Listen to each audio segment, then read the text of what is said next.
오늘 제가 준비한 강의는요. 맞습니다. 위기의 기회. 사실 더블 쇼크라고 부르죠. 디지털 트랜스포메이션, 또 다른 이름으로는 4차 산업혁명이라고 불리우는 엄청난 혁명의 파도가 밀려왔는데 엎친 데 덮친다고 코로나까지 찾아왔습니다. 팬데믹 쇼크. 이 두 개가 겹쳐서 더블 쇼크 또는 퍼펙트 스톰이라고 합니다. 엄청난 위기가 우리한테 찾아온 거죠. 전 인류한테 찾아온 겁니다. 그래서 많은 분들이 이거 어떻게 애프터 코로나 시대 어떻게 해야 될까 이 고민에 빠져 있는데요. 또 많은 해법도 나오고 있습니다. 저는요 오늘 마음에 관한 이야기를 하려고 합니다. 애프터 코로나 시대 잘 살려면요 내 마음의 표준을 좀 바꾸자, 이렇게 주제를 잡았습니다. 여러분 1, 2, 3차 산업혁명은 잘 아시죠?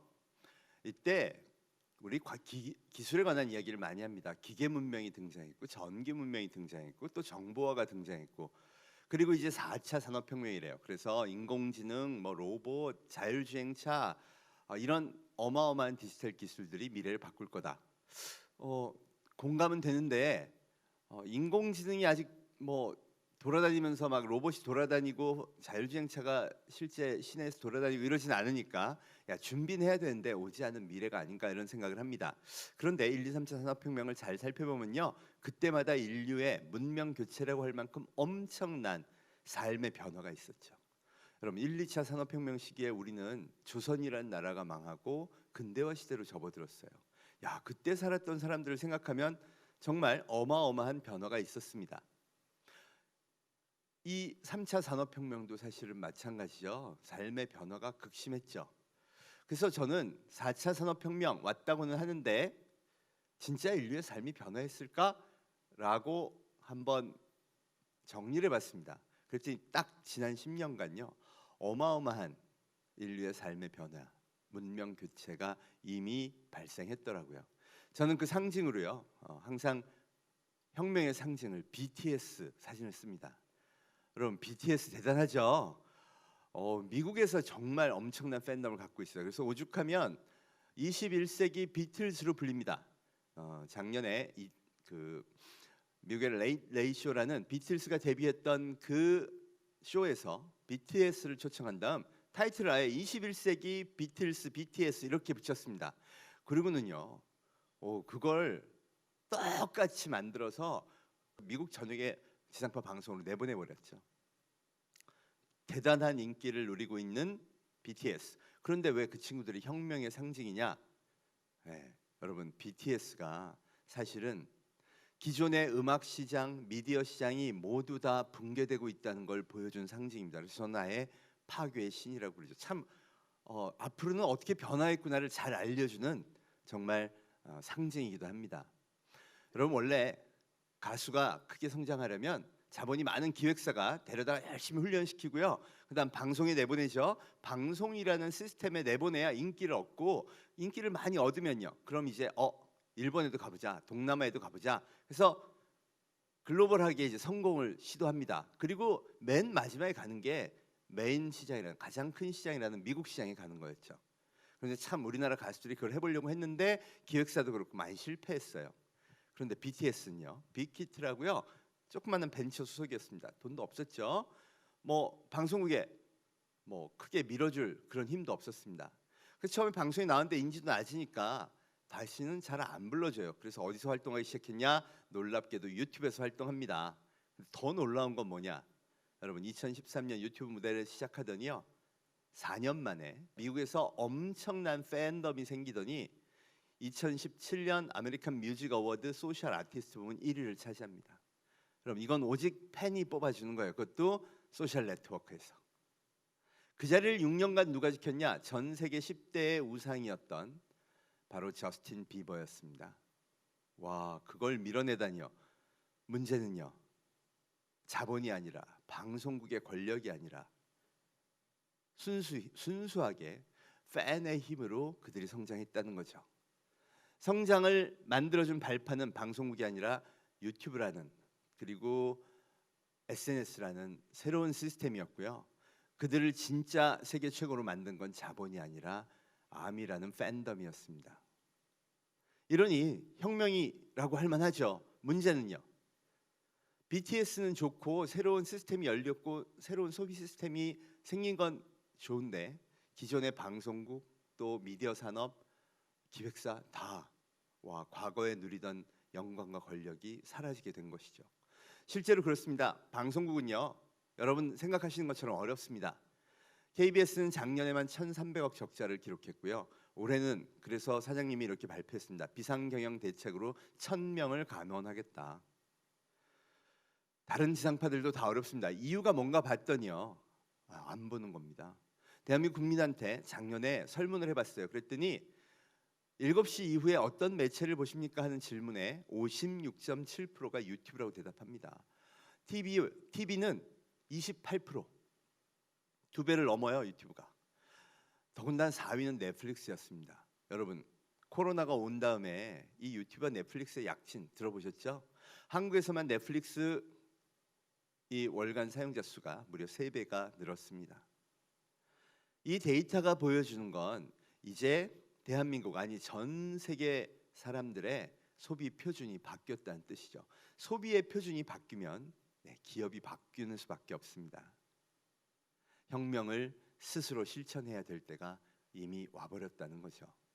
여러분 우리 매일 가서 은행 업무 보는 것도 달라졌죠. 대한민국 거의 70%가 모바일 뱅킹을 쓴다고요. 그럼 표준이요 모바일 뱅킹. 그래서 카카오뱅크라는 회사가 서비스가 등장한 지 2년 만에 어마어마하게 이 성장하면서 흑자 기록을 시작했죠. 우리는 약과입니다. 중국은요 알리페이, 위챗페이 이 폰으로 페이하는 것 때문에 거의 무화폐 경제를 실현했다고까지 얘기합니다. 유통도 마찬가지입니다.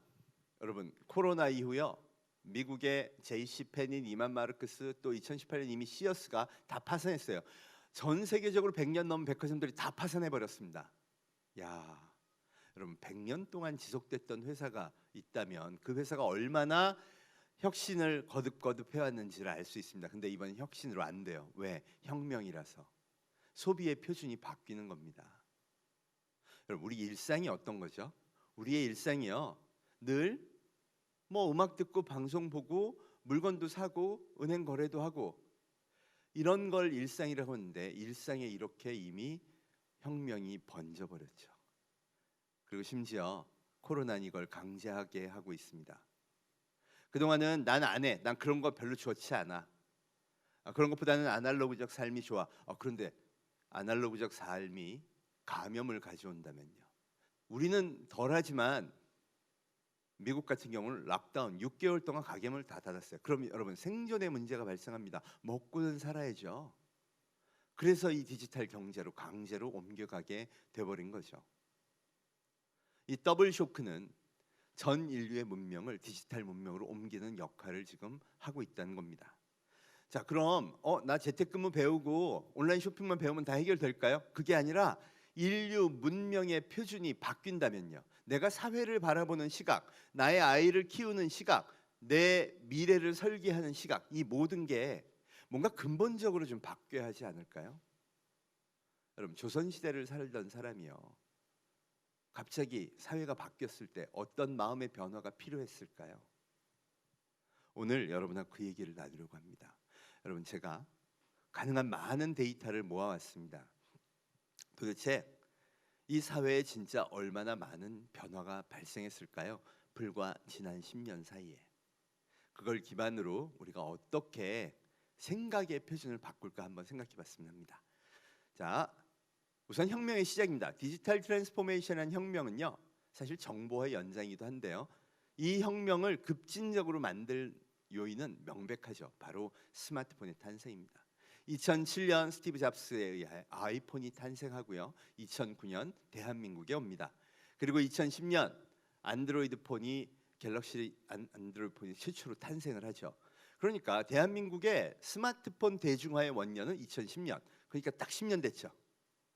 2020년 GSMA라는 이 스마트폰 관련 리포트에 보면 이렇게 나와 있습니다.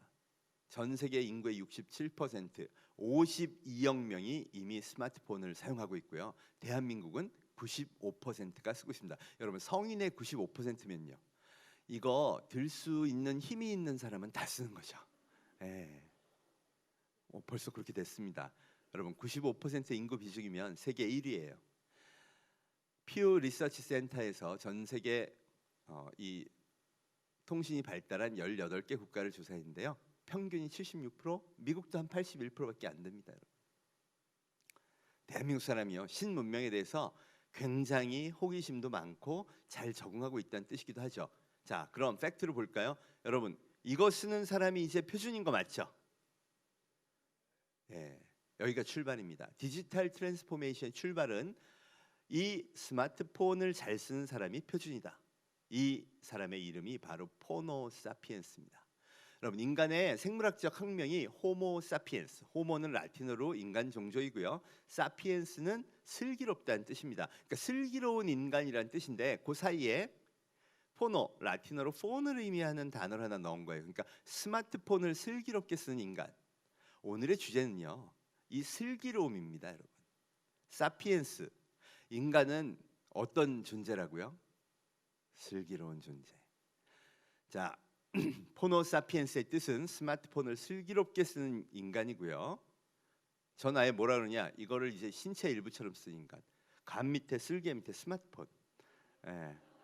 5장 6부가 아니라 5장 7부가 포노 사피엔스입니다. 자, 그럼 포노 사피엔스 표준이 된 이 인류가 지구를 어떻게 바꾼다 볼게요.